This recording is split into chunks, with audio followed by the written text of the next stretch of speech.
Sim. Paz seja convosco. Amém. Peço desculpa pela conexão aí. A Tia não está bem aqui hoje. Ela não comeu panetone. Ela está fraca. Mas estamos aqui novamente reunidos. Quero saudar você com a paz do nosso Senhor Jesus Cristo. Trazendo para você essa segunda parte da nossa aula. Nós estamos falando sobre impiedade. Nós finalizamos, antes do intervalo, falando sobre duas perguntas que nós temos que sinceramente fazer a Deus. Primeiro, até que ponto nós somos ímpios, em que aspectos da vida Deus fica fora dos nossos pensamentos. Continuamos com outras perguntas, dizendo: quantas das minhas atividades são realizadas sem que eu reconheça a presença de Deus? Então eu estava falando, por exemplo, pegar um exemplo prático aqui. Vou pegar o Felipe na história. A Rosa estava lá, R$5, agora está 99 centavos. Você, de alguma maneira, você apresentou a Deus a quantidade que eu deveria comprar ou não deveria comprar? Será que eu compro muito? Será que eu compro pouco? Será que eu espero? Será que eu não espero? Essas decisões pequenas, elas são decisões que nós temos que pautar. Eu falo para vocês, olha, não deve trabalhar no domingo. E aí o nosso apartamento da Titia lá está vazio. E aí entrou uma moça hoje falando assim: eu quero alugar o apartamento, mas eu quero visitar. E eu quero visitar agora. E eu parei para pensar, eu falei assim: por que eu falo para o Felipe que ele não deve trabalhar de domingo para vender as rosas, e eu posso ir lá fazer em especial no horário dominical? São coisas que são similares, que nós temos que parar para pensar. E eu parei aqui e falei: Deus, se o Senhor está nesse negócio, essa mas ela está visitando o outro, deixa visitar. E se apertar, deixa apertar. Um texto que me chamou a atenção também, eu li com a Rayane essa semana, a respeito da entrada de Sadraque, Mesaque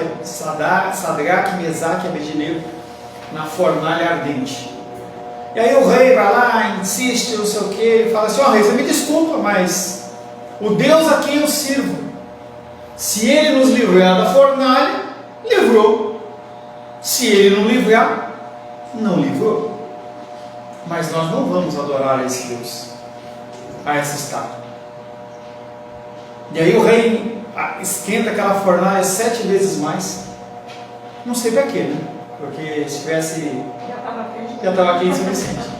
Pelo contrário, né? Quanto menos quente, ia matar o cara com mais dor ainda, né? 7 vezes mais. Aí eu entendo que aquela fornalha, ela devia ser uma fornalha com uma tampa em cima, né? Porque o texto diz que os caras que foram jogar Sadraque, Mesaque e Abednego, eles mesmos morreram ali, só pelo calorzão que subia da fornalha.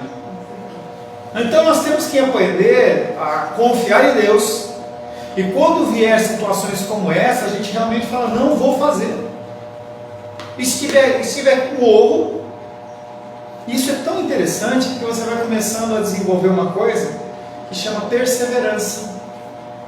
Você começa a ver as situações e você começa a perceber que eu fui até aqui e consegui sobreviver. Então eu tenho acompanhado não só a vida do Felipe, mas também das outras pessoas que trabalham com venda de rosa, sobreviveram ao preço de R$5, com dificuldades, claro, com coisas para serem resolvidas a curto, médio e longo prazo, sim, mas sobreviveu. Sabe o que vai acontecer se chegar essa rosa subir a R$4,50 de novo? O Felipe ele vai parar para pensar assim: eu sobrevivi lá, eu estou com um anticorpo espiritual aqui. E essas lutas e dificuldades nos levam a agir dessa maneira, a desenvolver um relacionamento com Deus de confiança nele. Quantas de minhas atividades são realizadas sem que eu reconheça a presença de Deus? Eu tenho procurado reduzir isso o máximo possível. A santidade total e a impiedade absoluta ficam em lados opostos de uma linha. Todos nós estamos em algum lugar no meio desses extremos. Nós não somos nem 100% santos, nem 100% ímpios, mas nós estamos nesse meio. Jesus foi a única pessoa que teve uma vida absolutamente pura. E do outro lado, eu ouso dizer que quem teve uma vida absolutamente ímpia é somente Satanás. É provável que nenhum cristão verdadeiro tenha uma vida totalmente limpa. Mas onde você está nessa faixa? Esse é o problema. Você está mais perto? Você está se afastando de Deus? Você está se aproximando de Deus? Ao analisar a sua vida, e você tem que analisar a sua vida, não é a minha, não é do seu próximo, você tem que analisar a sua vida. Lembre-se de que não estamos falando de comportamento correto versus comportamento perverso. Estamos falando de realizar tudo na vida como se Deus fosse relevante ou irrelevante. Colocarmos Deus nas nossas atividades diárias. As pesquisas continuam a mostrar que existe pouca diferença entre os padrões de valores e comportamentos dos cristãos e não cristãos. Divórcio. Tem tanto ou mais divórcios com cristãos do que com ímpios. Mais de 60%. Que loucura! Por que eu tenho que ser cristão? Se a probabilidade de eu me divorciar é maior do que estando na igreja. Que loucura! Por que isso acontece? Certamente isso evidencia que vivemos praticamente sem levar Deus em consideração, ou sem pensar em como agradá-lo ou glorificá-lo, ou pior ainda, as igrejas não têm sido um reduto de cristãos verdadeiros, tem sido um reduto de religiosos, de irmãos mais velhos, como nós tratamos no estudo do filho pródigo.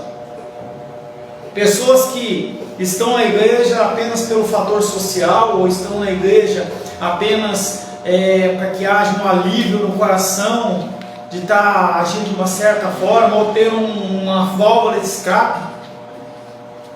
Mas o cristianismo verdadeiro, ele tem passado longe das igrejas.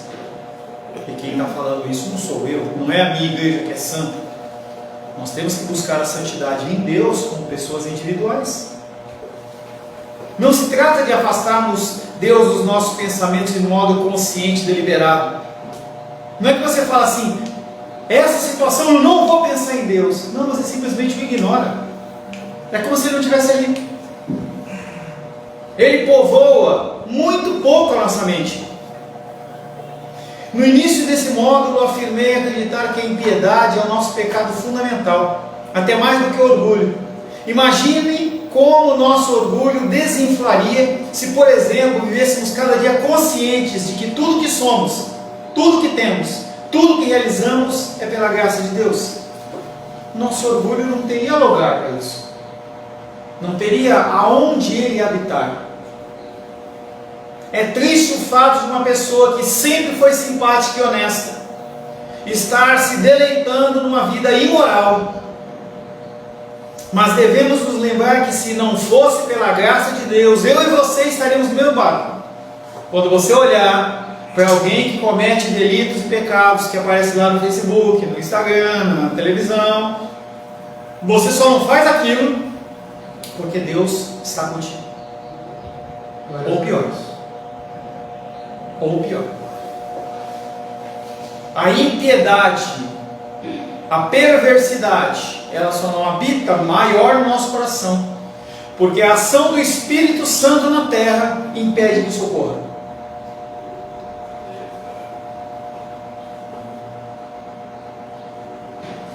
Perdi.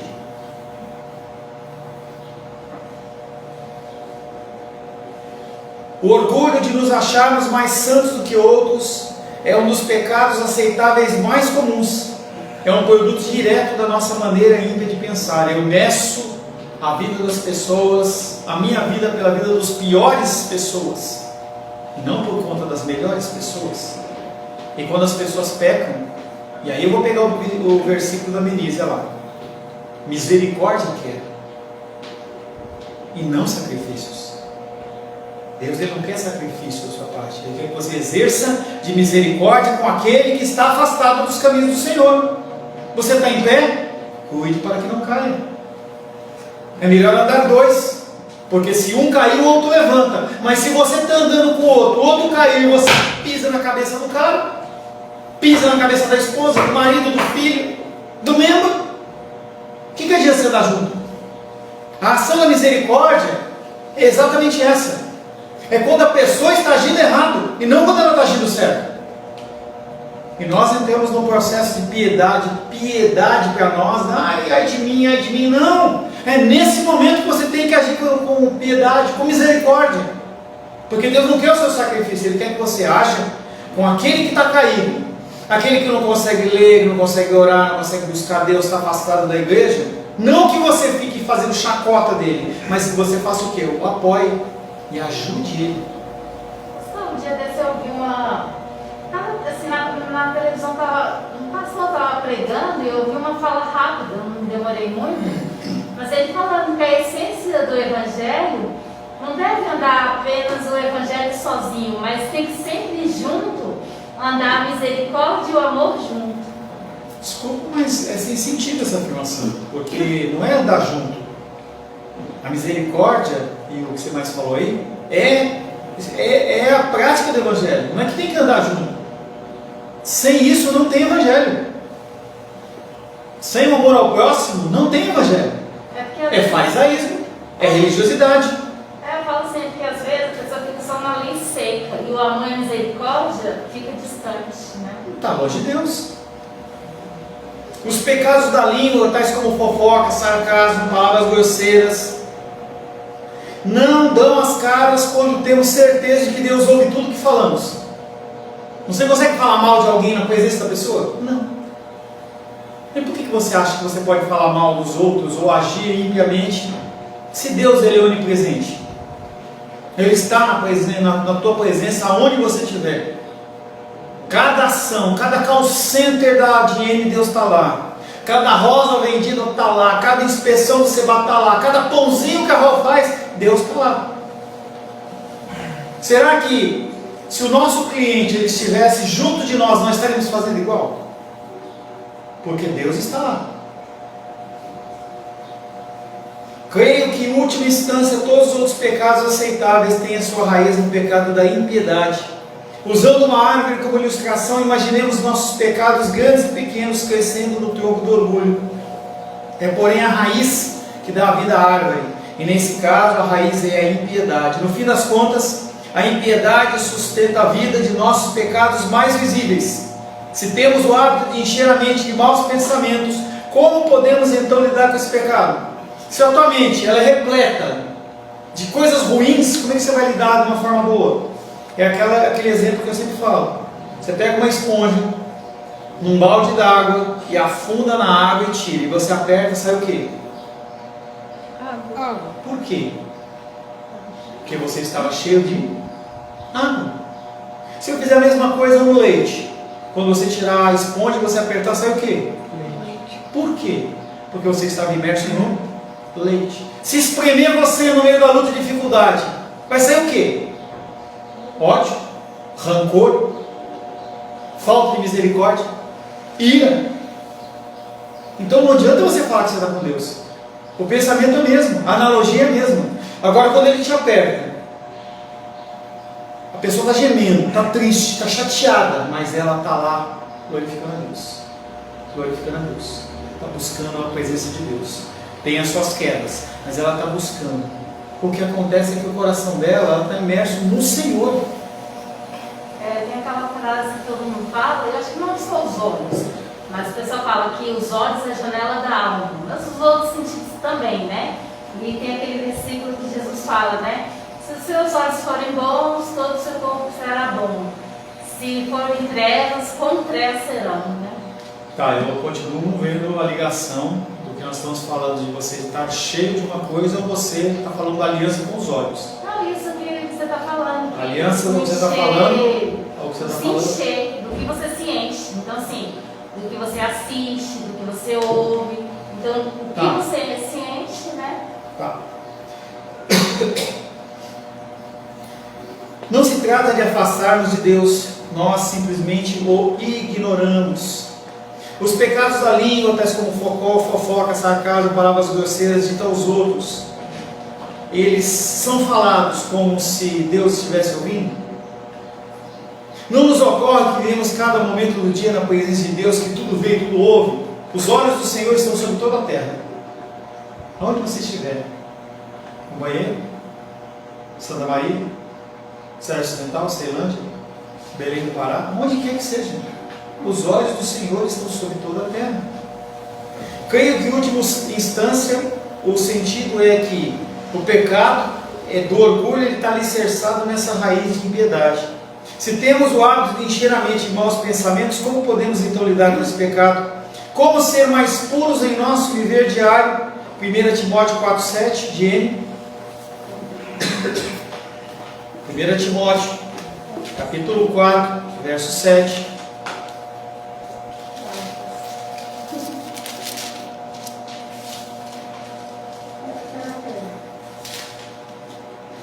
Timóteo 4, 7. 1 Timóteo era o primeiro no Novo Testamento, tá? 4, 7. Na máscara, está tudo passando.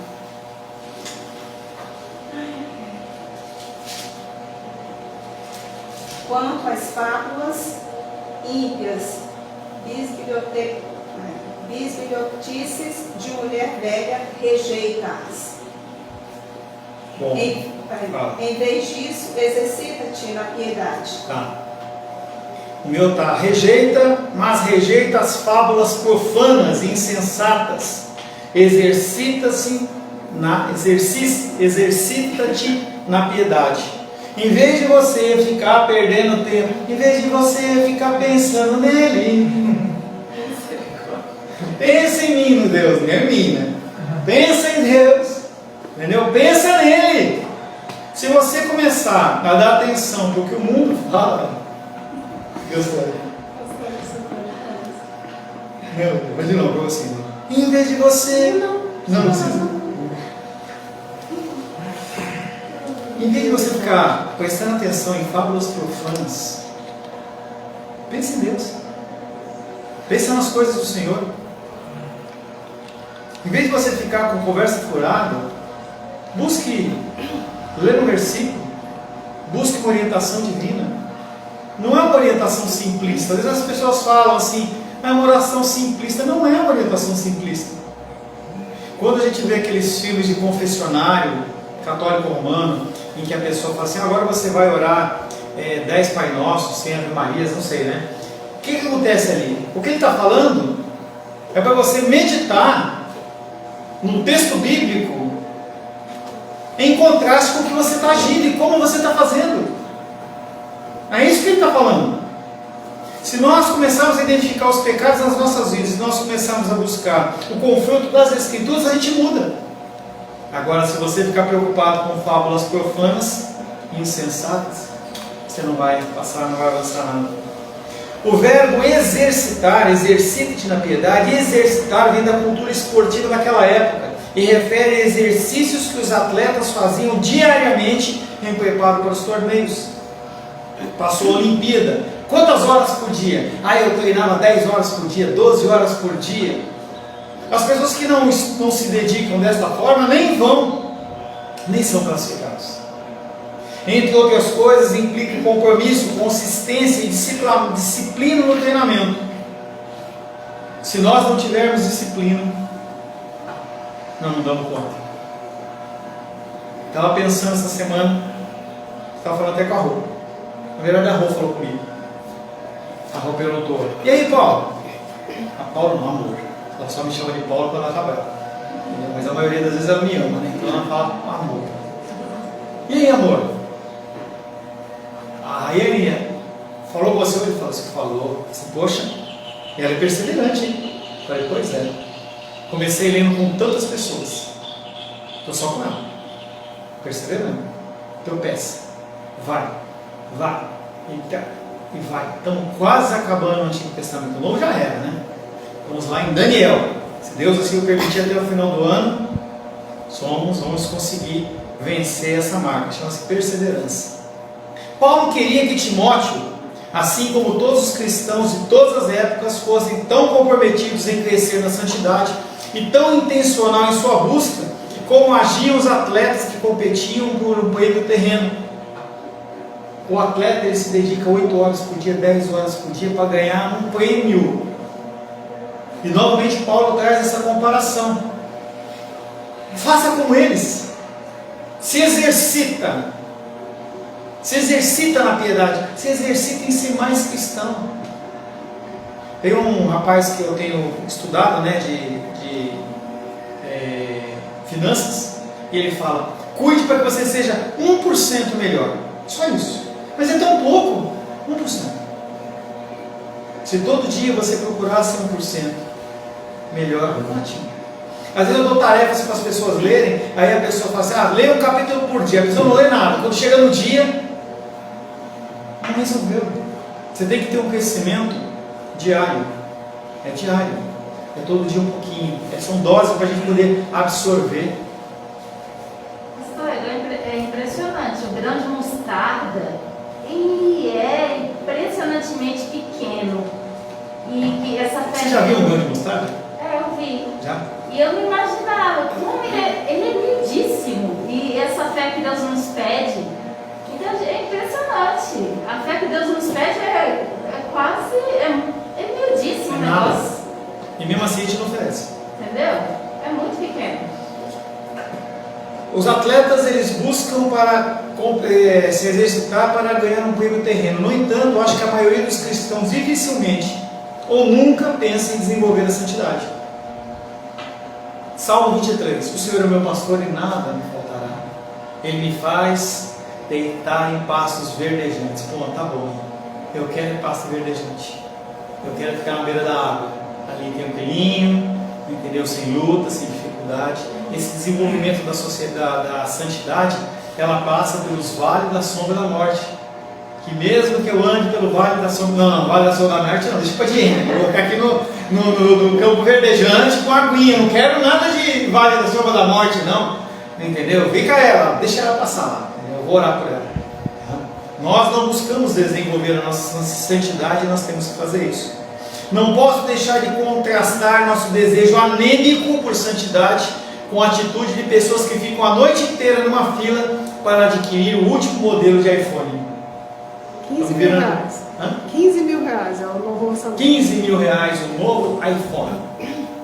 E para a pessoa ela tem, e não pode ser qualquer um, ela tem que ficar na fila para ser o primeiro. Porque afinal de contas ela tem que ser a primeira pessoa a ter aquilo. E aí o que ela usa o celular? O WhatsApp. Usa para quê? Para tirar uma foto. Eu sempre vi esse contexto de tecnologia de uma maneira muito clara. Para que você precisa deste equipamento? Não, eu preciso de um laptop assim, mas para quê? Eu vou usar o Word e Excel. Não, você não precisa de uma coisa grande, coisa pequena. Nós temos que entender que a nossa diligência pelo ter, ela não pode suplantar a nossa diligência no ser, no buscar ao Senhor. Isso está errado. Estude, se desenvolva, busque prosperidade, mas não é só isso. Não é o mais importante. Cadê o iPhone que ele não foi? Perdi. Fone. Acho que eu falei dele e ele sumiu. Será que qualquer um de nós teria a mesma disposição quanto à santidade? Será que as pessoas elas ficariam realmente dispostas? Eu lembro que quando teve a Copa de 82 no Japão, quando tinha as corridas com Ayrton Senna, as pessoas acordavam de madrugada. Eu lembro na fábrica, como era hoje, as pessoas estavam com aquela cara de sonolento, que nem a irmã nossa lá, entendeu? Aquele sono. Agora vamos fazer, não, aí eu não posso. Não, aí não. Mas e para o Ayrton? Aí pode. E para o Baker? Pode. Oxe, vamos, eu tenho gás, eu fico, eu torço. Entendeu? Nosso objetivo na busca da santidade deve ser o crescimento cada vez mais consciente de que vivemos todos os minutos na presença de Deus, que somos responsáveis perante Ele e dependentes dele. Esse objetivo deve incluir um desejo cada vez mais intenso de agradar a Deus e glorificá-lo nas atividades mais simples da nossa vida. Porque se você é fiel no pouco, você é fiel no muito. Mas se você não é fiel no pouco, não é no muito que você vai ser fiel. Naturalmente, o crescimento em santidade tem sua base no reconhecimento de que precisamos nos desenvolver nessa área importantíssima da nossa vida. Espero ter deixado claro que todos nós somos até certo ponto ímpios, quando vivemos sem nos preocupar muito ou nem um pouco com Deus. Mais uma vez gostaria de enfatizar que você pode ter, e eu vou trocar o pode como deve, você deve ter uma vida moralmente correta, frequentar a igreja com assiduidade, e mesmo assim você pode ser um ímpio, caso não ligue para Deus. Como que você começa o seu dia? Será que você consegue acordar como o primeiro abrir dos olhos? Glorificado seja o nome do Senhor. Isso é prática. Eu tenho feito isso. Graças a Deus. Graças a Deus. Comece a desenvolver isso. Louvado seja o nome do Senhor.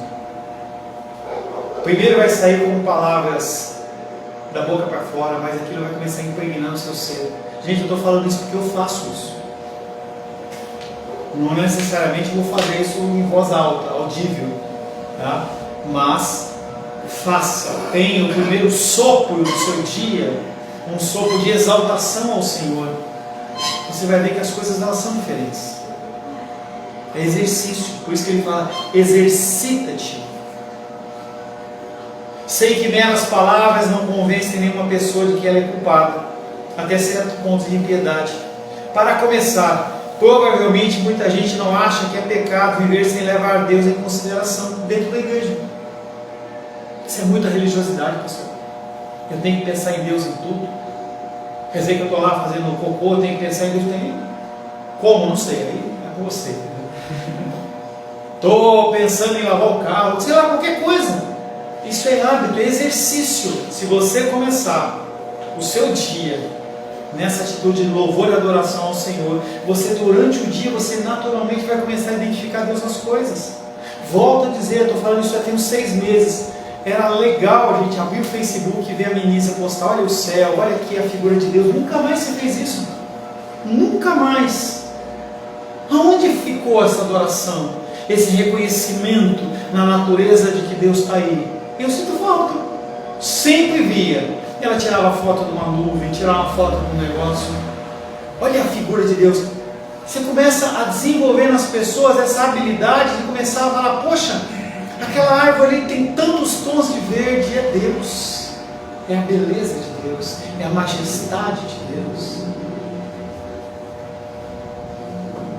Meu único pedido é que você, em oração, analise essa mensagem e responda honestamente quanto tempo você gasta pensando em Deus no seu viver diário. O que você faria diferente no dia a dia se buscasse realizar tudo para a glória de Deus? Será que seu dia seria diferente? Esse caminho que você está trilhando, está tudo certo? Você está satisfeito com ele? Está feliz com ele? Muda. Experimenta. Se não der certo, quiser voltar, volta. Mas experimenta. Experimenta começar o seu dia em oração. Experimenta glorificar Deus nas coisas. Experimenta diante das pequenas situações. Vou comprar margarina ou manteiga. Experimenta. E vê o que acontece. Como o termo impiedade é muito abrangente, identifique as áreas em que você é mais propenso a viver sem se preocupar com Deus. Compre um caderninho daqueles brochuras e de um lado você escreva: por que eu estou longe de Deus? Não precisa mostrar para ninguém, só para você. Eu preciso buscar mais a Deus no meu lazer. Eu preciso buscar a Deus mais no meu trabalho. Será que eu estou me relacionando corretamente com os meus entes queridos? Será que isso glorifica a Deus? Com essa forma de agir, você vai começar a dar rosto para a sua impiedade. E aí fica mais fácil você mudar. Pense no trabalho, nos passatempos, no lazer, nos programas de TV, até mesmo no meio do seu transporte. Memorizar versículos e ponderar neles em oração é sempre muito proveitoso. Nós vamos ler rapidamente. Quem leu por último? Luísa, por gentileza, 1 Timóteo capítulo 4, 7 e 8. Rosângela, 1 Coríntios 10, 31. Menísia. Colossenses capítulo 1, versos 9 e 10. É Timóteo o quê? Timóteo 4, 7 e 8. Sebastião, Salmos 42, verso 1 e 2. E Felipe, Salmos 63, verso 1. 1 Timóteo capítulo 4, versos 7 e 8. Mas rejeita as fábulas profanas e de velhas caducas, exercita-te pessoalmente na piedade. Rejeita, que nós já falamos. Vamos lá. Pois o exercício físico para pouco é Não, proveitoso. eu estou falando, vamos lá, agora é o próximo. Não, mas não é Os 10 também? Ah, tá, beleza, vai, por favor. Pois o exercício físico para pouco é proveitoso, mas a piedade para tudo é proveitosa. Porque Tá, e ele tem- vem falando, desculpa, Lu. Porque tem a promessa da vida que agora é e da que há de ser. 1 Coríntios 10, 31. Portanto, quer comais, quer bebais, ou façais outra coisa qualquer, fazer tudo para a glória de Deus. Colossenses 1, 9 e 10. Por esta razão, também nós, desde o dia em que o ouvimos, não cessamos de orar por vós e de pedir que transbordeis de pleno conhecimento da sua vontade, em toda sabedoria e entendimento espiritual, a fim de viveres de modo digno do Senhor para o seu inteiro agrado, frutificando em toda boa obra e crescendo no pleno conhecimento de Deus. Salmos 42, 1 e 2. Como o servo anseia pelas correntes das águas, assim a minha alma anseia por ti, ó Deus. 60. A minha alma tem sede de Deus, do Deus vivo. Quando entrarei e verei a face de Deus. Filipe 63, 1. Ó Deus, tu és o meu Deus forte, eu te busco ansiosamente. A minha alma tem sede de ti. O meu corpo te almeja, como terra árida exalta sem água. Acima de tudo, ore para que Deus torne cada vez você mais consciente de que vive cada momento, de cada dia, debaixo dos olhos do Senhor. Mesmo que você não pense muito em Deus, Ele está sempre atento à sua pessoa e enxerga tudo que você faz, ouve cada palavra que você diz e sabe tudo que você pensa. Salmo 139.